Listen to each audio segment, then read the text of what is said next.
अस्सलाम वालेकुम दोस्तों, आज की इस वीडियो में हम बात करेंगे rule of law and British constitution, जिसमें हम सबसे पहले देखेंगे इसका इंट्रोडक्शन देखने के बाद हिस्टोरिकल पर्सपेक्टिव, कहाँ से शुरू हुआ कहाँ तक पहुंचा। फिर डाइसी की एक्सपोजिशंस रूल ऑफ लॉ पे कौन कौन सी हैं।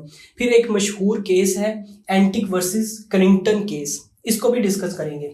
उसके बाद जो रूल ऑफ लॉ की एक्सेप्शंस आ जाती हैं, ये 5 एक्सेप्शंस हैं, ये भी आज पढ़ेंगे। और लास्ट पे हम बात करेंगे रोल जो है रूल ऑफ लॉ का ब्रिटिश कॉन्स्टिट्यूशन में आजकल, वो भी। तो चलें वीडियो को स्टार्ट करते हैं।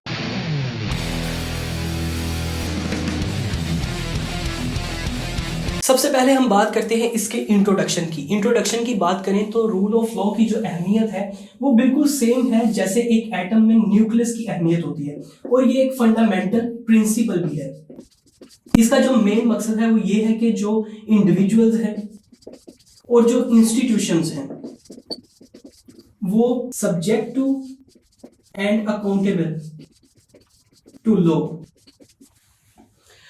ये डिपेंड करें और एहतसाब हो इनका लॉ के सामने। मतलब ये जो इंस्टीट्यूशंस हैं जैसे गवर्नमेंट हो गई, और जो इंडिविजुअल्स हैं, चाहे इसमें क्राउन किंग हो या कोई कॉमन पर्सन हो, ये सारे के सारे अकाउंटेबल हो लॉ के सामने। इसके बाद रूल ऑफ लॉ के कुछ मशहूर प्रिंसिपल्स आते हैं, जिसमें सबसे पहले वाला है सुप्रीमेसी ऑफ लॉ।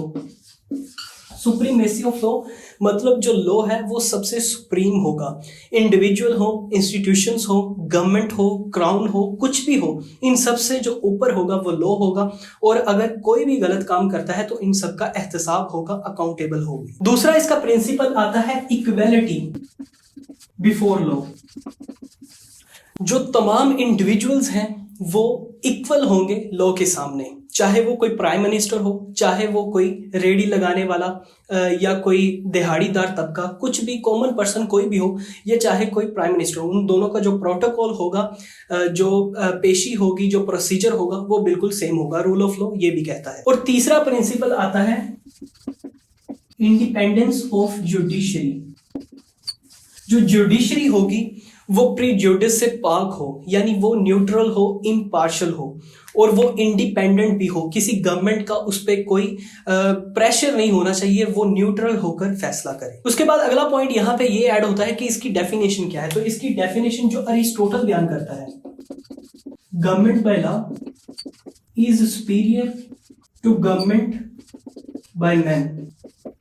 यानी वो ये बात करता है कि जो लॉ से गवर्नमेंट बनती है वो ज्यादा सुपीरियर है बजाय इसके कि जो आदमियों से बनती है, मेन से बनती है। मतलब अगर कोई क्राउन अपनी मनमानी करेगा तो उससे जो गवर्नमेंट बनेगी वो कमजोर होगी, बजाय इसके कि जो कानून से बनेगी या लॉ से बनेगी वो ज्यादा सुपीरियर होगी। उसके बाद अगला पॉइंट हमारे पास आता है historical perspective. Rule of law का अगर हिस्टोरिकल पर्सपेक्टिव देखा जाए तो ये बहुत ही पुराना, जैसे कि बेबीलोन या फिर ग्रीस या फिर इजिप्ट, इनकी जो कॉम्प्लेक्स सिविलाइजेशंस हैं या ओल्ड सिविलाइजेशंस भी कह सकते हैं, इनकी जो सिविलाइजेशंस हैं उससे भी पुराना ये कानून है रूल ऑफ लॉ। लेकिन rule of law English law में या ब्रिटिश लॉ में सबसे ज्यादा इंपॉर्टेंट जो प्रिंसिपल बना वो 17th एंड 18th सेंचुरी में जाके बना, और खास तौर पर पार्टिकुलरली जब ग्लोरियस रेवोल्यूशन आई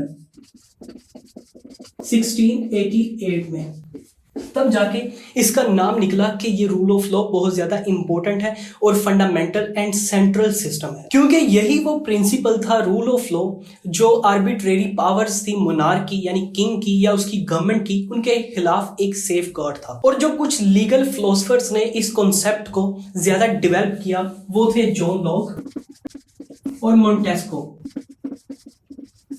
ये लीगल फिलोसफर्स थे जिन्होंने रूल ऑफ लॉ को और ज्यादा डेवलप किया। 19th एंड 20th सेंचुरी तक आते आते, 19वीं और 20वीं सदी तक आते आते ये यूएसए और यूके का एक इंपॉर्टेंट प्रिंसिपल बन चुका था, और इसने लोगों की फ्रीडम और लिबर्टी को बचाया भी। उसके बाद अगला पॉइंट जो हमारे पास आता है वो है Dicey's exposition of rule of law. जो एल्बर्ट विन डाइसी था, इसने एक किताब लिखी, introduction to the study of law of constitution, जिसमें इसने बड़ी डिटेल से कंप्रीहेंसिव उस पे जो बहस थी वो की रूल ऑफ लॉ के बारे में, जिसमें इसने 3 प्रिंसिपल्स दिए। सबसे पहले जो प्रिंसिपल, जैसे हमने इंट्रोडक्शन में पढ़ा था, सुप्रीमेसी ऑफ लॉ, जिसमें क्या था कि जो कानून होगा वो सबसे आला होगा, सबसे ऊपर होगा, और बाकी इंस्टीट्यूशंस, इंडिविजुअल्स, चाहे जो कोई भी होगा वो उससे नीचे होगा। दूसरा इसने प्रिंसिपल दिया इक्वालिटी बिफोर लॉ। जैसे हमने इंट्रोडक्शन में पढ़ा था, सेम वैसे ही कि हर जो शख्स होगा, चाहे वो प्राइम मिनिस्टर हो या चाहे वो कॉमन पर्सन हो, तमाम लॉ के सामने इक्वल होंगे। और तीसरा पॉइंट इसने दिया constitutional guaranteed rights. Constitutional guaranteed rights, dicey का ये मानना था कि जो रूल ऑफ लॉ है उसके हिस्से में ये भी आता है कि वो इंडिविजुअल्स के जो फंडामेंटल राइट्स हैं उनको प्रोटेक्ट करे, जैसे right to freedom, right to speech, ऐसे जो भी राइट्स हैं उन तमाम को प्रोटेक्ट करना भी रूल ऑफ लॉ में आता है। उसके बाद अगला पॉइंट हमारे पास आता है एक important case, Entick versus Carrington case. इसमें क्या हुआ था, ये इंग्लैंड में केस हुआ था 1765 में। ये एक लैंडमार्क केस भी समझा जाता है, जैसे कि इसने एक कानून एस्टैब्लिश कर दिया कि जो स्टेट है वो किसी इंडिविजुअल की प्राइवेट प्रॉपर्टी में नहीं घुस सकती, उसकी प्राइवेसी को हर्ट नहीं कर सकती। इस तरह के जो तमाम कवानीन हैं वो इस लैंडमार्क में है। अब हुआ गया था कि ये जो जॉन एंटिक था, ये एक जर्नलिस्ट था, एक राइटर था, और ये जो क्रिंगटन था ये मैसेंजर था क्राउन का। इसने क्या किया, बगैर वारंट के इलीगल उसकी प्रॉपर्टी में घुसा, क्योंकि उसके पास पावर थी, तो वो उसकी प्रॉपर्टी में घुसा और उसकी बुक्स और उसके डॉक्यूमेंट्स वगैरह सब कुछ सीज कर लिए। तो कोर्ट ने इस पर यह डिसाइड किया कि आपने किसी की प्राइवेसी को हर्ट किया है, उसकी प्रॉपर्टी में बगैर इजाजत के, बगैर वारंट के घुसे हैं, तो ये इलीगल है, अनलॉफुल है। और इस केस से एक प्रिंसिपल बना राइट टू लेट अलोन। ये जो आजकल की प्राइवेसी हर्ट करना है किसी की, ये यहीं से बना है, right to let alone. Court ने ये प्रिंसिपल बना दिया, राइट टू लेट अलोन, किसी की प्राइवेसी को हर्ट ना किया जाए। और ये केस एक लीगल विक्ट्री बन गया इंडिविजुअल्स के लिए, एक प्रेसिडेंट बन गया जो जजमेंट्स के तौर पे यूज होने लगा। और उसके बाद ये 4th अमेंडमेंट में भी ऐड हो गया यूएसए के कॉन्स्टिट्यूशन में। उसकी 4th अमेंडमेंट जो है वो भी इसी पर है। उसके बाद अगला पॉइंट हमारे पास आता है इसकी एक्सेप्शंस। कौन कौन सी एक्सेप्शंस है रूल ऑफ लॉ में, या किस तरह का क्रिटिसिज्म हुआ रूल ऑफ लॉ पे, जिसमें सबसे पहले हम बात करते हैं पिटीशन ऑफ राइट की। पिटीशन ऑफ राइट में क्या है कि जो क्राउन है या किंग है वो अगर टोर्ट कमिट करता है तो उसकी जो डैमेजेस होंगे वो कोई रिकवर नहीं कर सकता। अब टोर्ट क्या होता है, ये होता है सिविल रॉन्ग, मतलब आप सड़क पे जा रहे हैं, आपको किसी ने थप्पड़ मार दिया तो उसने टोर्ट कमिट किया। अगर किंग किसी को थप्पड़ मार देता है तो जो डैमेजेस वहां से पहुंचे, उसकी डेफेमेशन हुई, उसकी इज्जत गई या उसे कोई इंजरी हो गई, तो उसका जो रिकवर होगा वो हम किंग से नहीं कर सकते। तो यहाँ पे रूल ऑफ लॉ अप्लाई नहीं होता। तो ये पहला क्रिटिसिज्म इसका आ जाता है। अगला पॉइंट हमारे पास आता है द किंग के पास कौन सी पावर है। किंग के पास एक पावर है कि जो फॉरेन कंट्रीज में लोग जाते हैं उनके पास जो पासपोर्ट्स होते हैं उन्हें ग्रांट करे या उन्हें रिफ्यूज करे। अगर वो किसी का पासपोर्ट रिजेक्ट कर देता है तो किसी कोर्ट के पास ऐसी पावर नहीं कि उसे दोबारा से रिकवर कर सके। ये अभी की बात नहीं, जब क्राउन पावरफुल था। तो ये क्रिटिसिज्म सारे उसी वक्त के हैं। अगली एक्सेप्शन हमारे पास आती है द क्राउन। अब क्राउन के पास क्या पावर है, क्राउन के पास पावर है कि अगर उसका एम्प्लॉय जो है वो कोई गलत एक्ट करता है तो हम क्राउन को, किंग को उसकी पनिशमेंट नहीं दे सकते। जैसे कि वाइकेरियस रिस्पॉन्सिबिलिटी कल वाली वीडियो या वाइकेरियस लाइबिलिटी टोर्ट वाली वीडियो में हमने देखा था कि अगर जो मास्टर है उसका कोई सर्वेंट है, अगर वो कोई गलत एक्ट करता है तो मास्टर को पनिश किया जाएगा।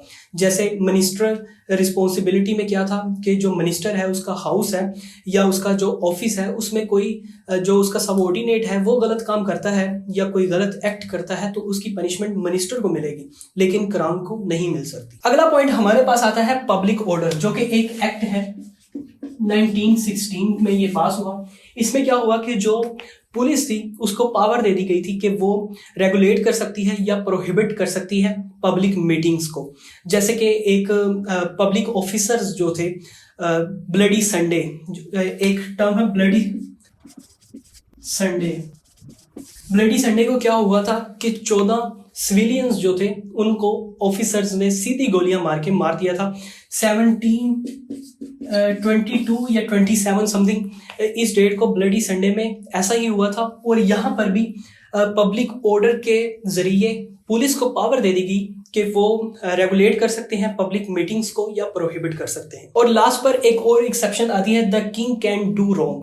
जो किंग है उसके पास पावर है कि वो कुछ भी कर सकता है। ये उस टाइम की बात है जब क्राउन पावरफुल था, यानी कि जो ग्लोरियस रेवोल्यूशन है उससे पहले की बात है।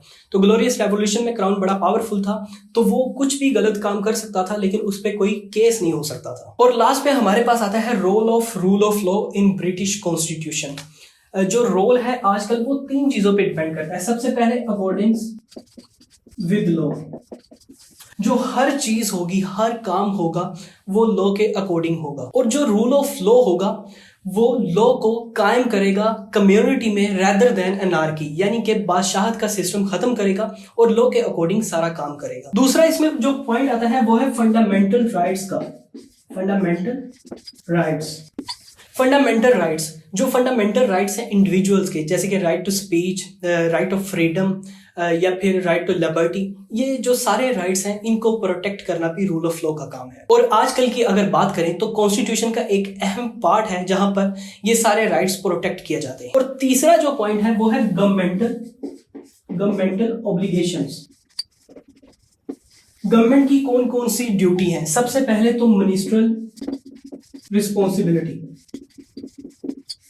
मिनिस्ट्रियल रिस्पॉन्सिबिलिटी अब क्या है? मिनिस्ट्रियल रिस्पॉन्सिबिलिटी ये है कि वो कलेक्टिवली रिस्पॉन्सिबल होंगे, अकाउंटेबल होंगे पार्लियामेंट के सामने। दूसरा इसमें पॉइंट आता है रेवेन्यू। जो रेवेन्यू कलेक्ट होगा एक स्टेट में वो लॉ के अकॉर्डिंग होगा, कोई अपनी मर्जी से नहीं कर सकता। इसमें तीसरा पॉइंट आता है आर्मीज। जो आर्मीज होंगी वो रूल ऑफ लॉ उन्हें कंट्रोल करेगा। आर्मीज अपनी मर्जी नहीं कर सकती जैसे पाकिस्तान में कर रही हैं, बल्कि रूल ऑफ लॉ उन्हें कंट्रोल करेगा। और इसमें चौथा पॉइंट आता है इक्वेलिटी का। Equality in the I of law.